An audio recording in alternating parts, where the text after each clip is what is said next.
الصلاۃ والسلام علیک یا سیدی یا رسول اللہ وعلی آلک وصحبک یا حبیب اللہ۔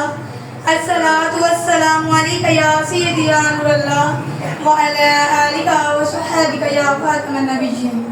سامعین محترم، آج مجھے جس موضوع پر لفظ و شاعری کرنے کا موقع ملا ہے اس کا عنوان ہے قرآن اور ذکر مصطفیٰ صلی اللہ علیہ وآلہ وسلم۔ اب میں آپ کو بتاؤں گی کہ اللہ تعالیٰ نے قرآن مجید میں کون کون سی آیات نبی پاک صلی اللہ علیہ وآلہ وسلم کی شان میں نازل کی۔ کہ قرآن مجید نے یہ واضح اعلان کر دیا کہ حضور صلی اللہ علیہ وسلم کی اطاعت الہی ہے، کہ ارشاد ہوتا ہے من یطیع الرسول فقد اطاع اللہ۔ سورۃ النساء کی آیت نمبر 18 میں اللہ تعالیٰ فرماتے ہیں کہ جو اس برگزیدہ رسول کی اطاعت کرتا ہے بس یقیناً وہ اللہ کی اطاعت کرتا ہے۔ یقول ان تم تحبون اللہ فاتبعونی یحببکم اللہ۔ سورۃ آل عمران کی آیت نمبر 31 میں اللہ تعالیٰ فرماتا ہے کہ فرما دیجئے اگر تم اللہ سے محبت کرتے ہو تو میری پیروی کرو، اللہ تمہیں محبوب بنا لے گا۔ پھر ارشاد ہوا وما ارسلنا من رسول الا یطاع باذن اللہ۔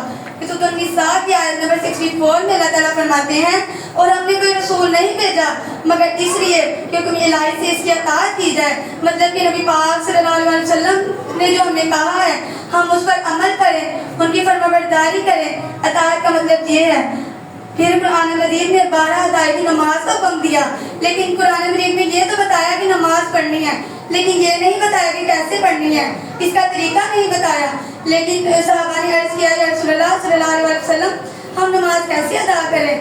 تو نبی پاک صلی اللہ علیہ وسلم نے فرمایا کہ جیسے تم مجھے نماز پڑھتا دیکھتے ہو تم ویسے پڑھو۔ سبحان اللہ کہ اللہ تعالیٰ نے کہہ دیا کہ میرا محبوب جیسے پڑھتا ہے تم بھی ویسے پڑھو۔ اسی طرح حج کا آیا تو انہوں نے کہا حج کا تو ذکر ہے لیکن ہم حج کے طریقے کیسے پتہ چلے ہمیں کہ حج کے طریقے کیا ہے؟ تو نبی پاک صلی اللہ علیہ وسلم نے فرمایا کہ جس طرح حج تم مجھے کرتے دیکھتے ہو اسی طرح تم کرو۔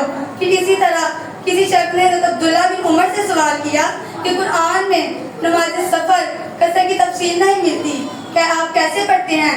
تو ابن عمر نے جواباً فرمایا کہ بس اللہ تعالیٰ نے ہماری طرف حضرت محمد صلی اللہ علیہ وسلم کو مبعوث فرما دیا، ہم کچھ نہیں جانتے، ہم صرف وہی کرتے ہیں جس طرح ہم نبی پاک صلی اللہ علیہ وسلم کو کرتے دیکھتے ہیں۔ سبحان اللہ۔ اب میں بتاؤں گی کہ اللہ تعالیٰ سے نسبت و تعلق واسطہ رسالت کے بغیر ممکن نہیں، کہ نبی پاک صلی اللہ علیہ وسلم کا جہاں ذکر آتا ہے وہاں اللہ تعالیٰ کا بھی ذکر آتا ہے۔ اس بارے میں چند آیات بتاؤں گی کہ انما المؤمنون الذین آمنوا باللہ ورسولہ۔ سورۃ الحجرات کی آیت نمبر 15 میں اللہ تعالیٰ فرماتے ہیں کہ کامل ایماندار تو وہی ہے جو ایمان لے آئے اللہ پر اور اس کے رسول پر۔ کامل ایماندار کون ہے؟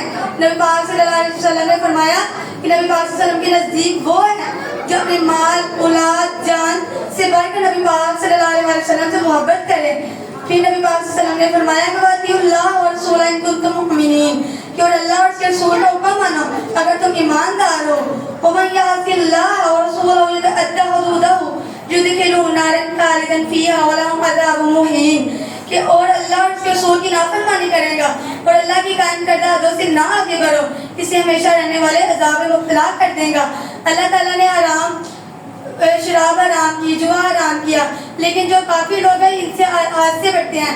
اللہ تعالیٰ نے فرمایا کہ حد سے نہ کرو، جو تمہیں عطا کی ہے نعمتیں اس پر شکر ادا کرو۔ پھر عطا فرمایا ذالک بأنہم شاقوا اللہ ورسولہ ومن یشاقق اللہ ورسولہ فإن اللہ شدید العقاب، کہ یہ حکم اس لیے ہے کہ انہوں نے اللہ اور اس کے رسول کی مخالفت کی، جو اللہ اور اس کے رسول کی مخالفت کرے گا تو اللہ اسے سخت عذاب دینے والا ہے۔ الم یعلموا انما من یحادد اللہ ورسولہ فإن له نار جہنم۔ سورۃ توبہ کی آیت نمبر 63 میں ہے کہ کیا وہ نہیں جانتے جو کوئی مخالفت کرے گا تو اللہ اسے سخت عذاب دینے والا ہے، کہ جس نے دین اسلام کا انکار کیا، آپ کی نبوت کا انکار کیا، اس لیے اللہ نے انہیں اللہ اور رسول کی مخالفت کی۔ وَلَيُحَرِّمُونَ اللَّهَ مَا حَرَّمَ اللَّهُ وَرَسُولُهُ اللَّهُ، اور وہ اسے حرام سمجھتے ہیں اور اللہ اور اس کے رسول نے حرام کیا۔ وَلَوْ أَنَّهُمْ رَضُوا وَمَا آتَاهُمُ اللَّهُ وَرَسُولُهُ لَقَالُوا حَسْبُنَا اللَّهُ، کہ اور کیا اچھا تھا وہ اگر خوش ہو جاتے کہ جو اللہ اور اس کے رسول نے عطا کیا ہم اس کے لیے کافی ہیں۔ تو شاید یعقوب فرماتا ہے خدا کا ذکر ہی کرے ذکر مصطفیٰ نہ کرے، خدا کا ذکر ہی کرے ذکر مصطفیٰ نہ کرے، تمہارے منہ میں ہو ایسی زباں خدا نہ کرے. محشر میں آئی جب شفاعت کی بات، محشر میں آئی جب شفاعت کی بات، تو خدا نے کہا میرا حبیب کہے کوئی دوسرا نہ کرے. خدا نے کہا میرا حبیب کرے کوئی دوسرا نہ کرے. اللہ تعالیٰ سے دعا ہے کہ اللہ تعالیٰ ہمیں نبی پاک صلی اللہ علیہ وسلم کی سنتوں پر عمل کرنے کی توفیق عطا فرمائے اور اسے آگے پھیلانے کی توفیق عطا فرمائے. وما الینا الا البلاغ المبین.